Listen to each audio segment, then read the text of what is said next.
good, I think.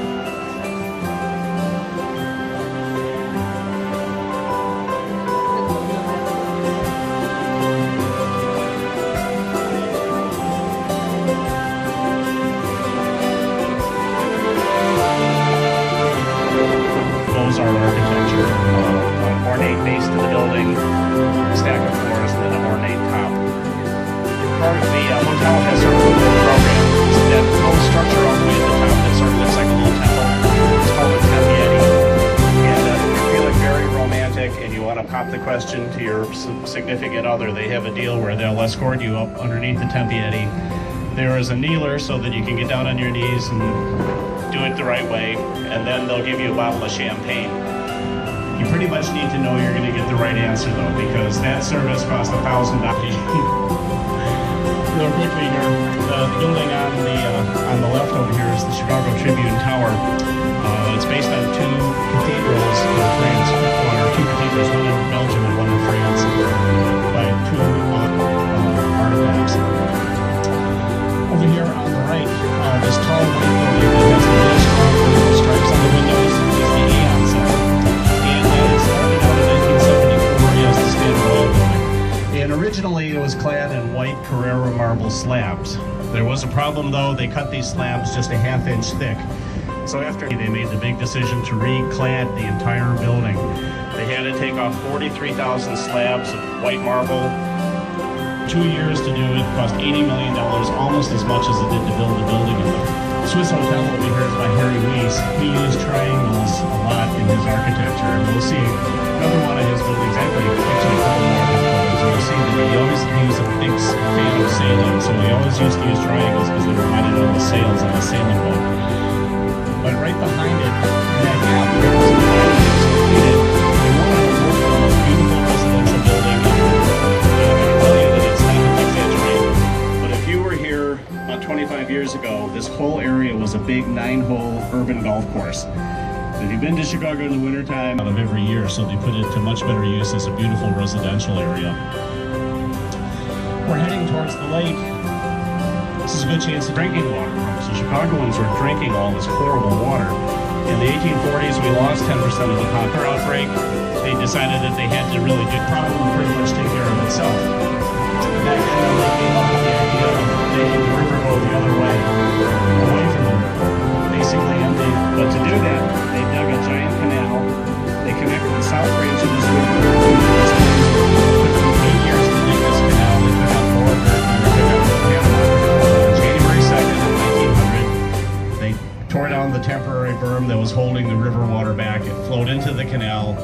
Happy ways. The folks in Wisconsin, Michigan, and Indiana, the 3 other states that border Lake Michigan, the lake is about 5 feet higher than the river, so every time a boat goes from the lake into the river, don't stand on any of the chairs or any of the benches. You can stand, but just don't stand on them.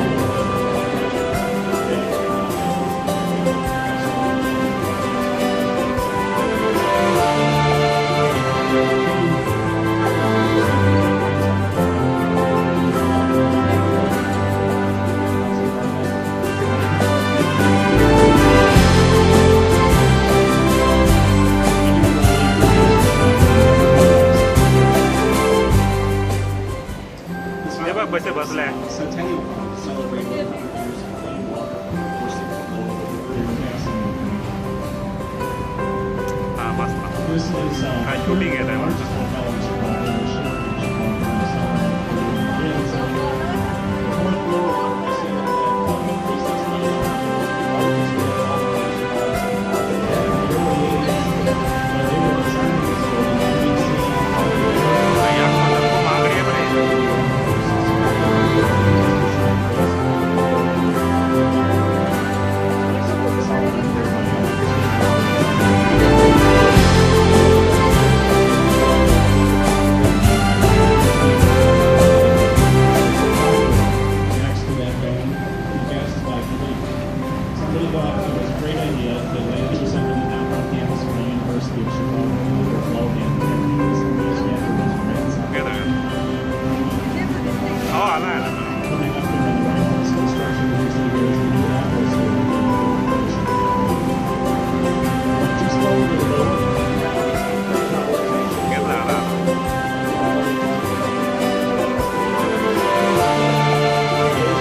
15 meters. These buildings are all very free of ornamentation, glass and steel, usually.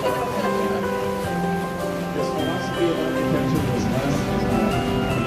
Apparently did not agree with this philosophy of architecture because one of his students, Bertrand Goldberg, designed in the city something called courthouses.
Back then, the river was very marshy and shallow.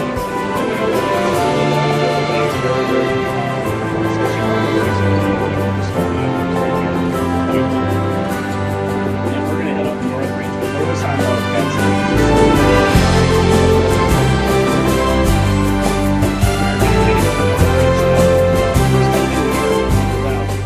is the residence is at River Bend by James DeStefano, and if you look up, you notice that the building sort of curves left.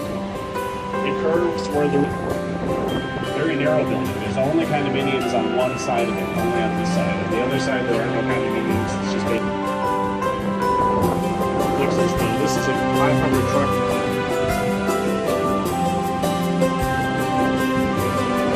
This building reiterated question certified to be a building. By the time it is finished, it will probably also be a certified building too. The maintenance to the buildings right at this point separates north and south.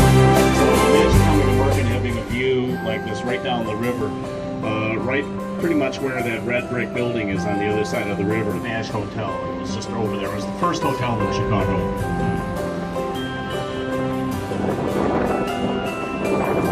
This, we get a lot of questions about this big bridge out of the city.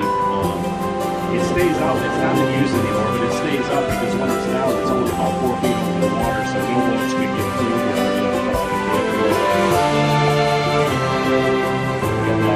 It's not in really great good shape. He was an avid sailor. He used the shades and materials you can see on the sailboats to inspire his architecture.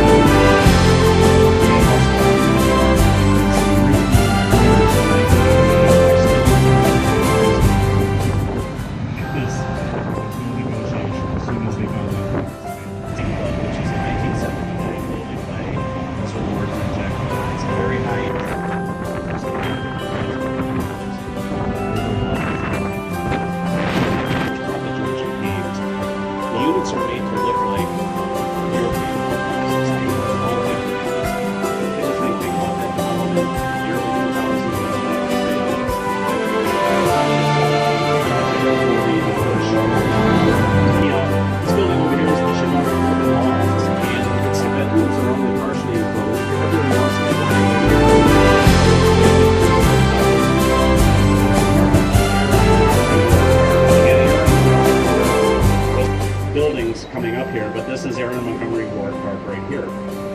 The two buildings on either side of it that have all that exposed steel framework are it's a 1930 building by William Macaulay. It's done in Art Deco style, which emphasizes verticality. As you can see, it's also been converted into residential units as well.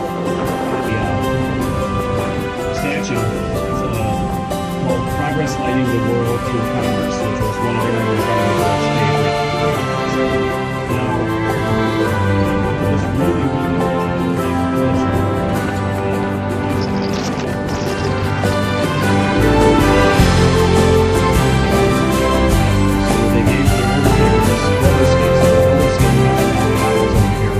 to make sure that they pick the orders a little bit quicker. We're turning around right now. This company actually dug the canal that you see on the right side of that island. So it's a William Ogden's brick company. It meets up with the North Branch of the river. That's what it's named after. It's actually never been brick. We turn around here. If we continue up the North Branch of the river, it is the Chicago Tribune Freedom Center. It's where the Chicago Tribune is now. They don't buy newspapers the way we used to. So not only is the Tribune printed here, but the other as we get closer, we'll sort of give you one guess as to who came in second. This one is settlers that get on that land, put a plow into the ground for the first day, across that lake there. We would actually have a trade route that extended from Lake Michigan through the Great Lakes, down the river system. Frederick Law Olmsted, who designed Central Park in New York, was hired to do the landscaping of the fairgrounds. Some of the things introduced there were things like Aunt Jemima pancake mix, juicy fruit chewing gum, Cracker Jack. The Pabst Brewing Company entered a beer in the competition. It won a gold medal.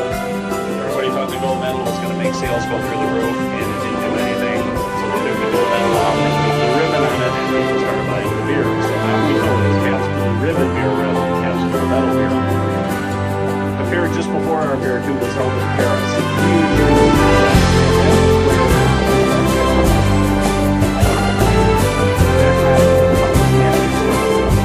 When we were getting ready for our fair, he put a bid to build another one here in Chicago that was twice these buildings. You'd hear all that noise right under you, feel the rumbling of the trains, maybe even smell the diesel fumes, but you really don't. They're shockproof and soundproof, all the diesel fumes. If you take a look at these buildings too, they look like they ought to be Mies van der Rohe buildings. They're glass and steel, they're dark, there's no order built for very modern square buildings. He did not design these though, they were designed by Skidmore, Owings and Merrill. So as I said, they give it sort of a different look. Right next to it, a short building that has the X's on it. It started out as a trading floor for the Chicago Mercantile Exchange. The X's are from construction. This is gateway 4, the last of the gateway buildings. On the other, so you can kind of see how that all worked out. Post office in the world. It's the former main post office for Chicago. Bat mitzvah here. This whole area here too, by the way, is going to be 3,300 new housing units. And you see all the housing units back there too. So this is the South Loop. But the building coming up, if it reminds you of Marina City, there's a good reason for it. It's designed by the same architect. Remember, he's the guy who designed the I think everybody knows where residential growth in the city was going to happen. Marina City,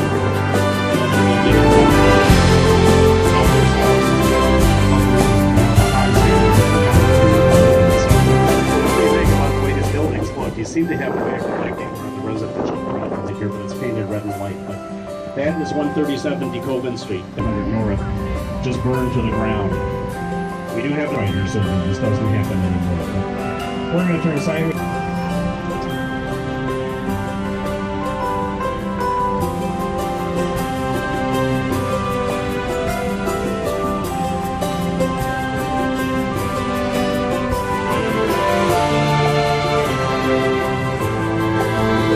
Specifically so that they fit under these things on days when we have really, really heavy rains. Even though our boats are designed to fit under these things into the river.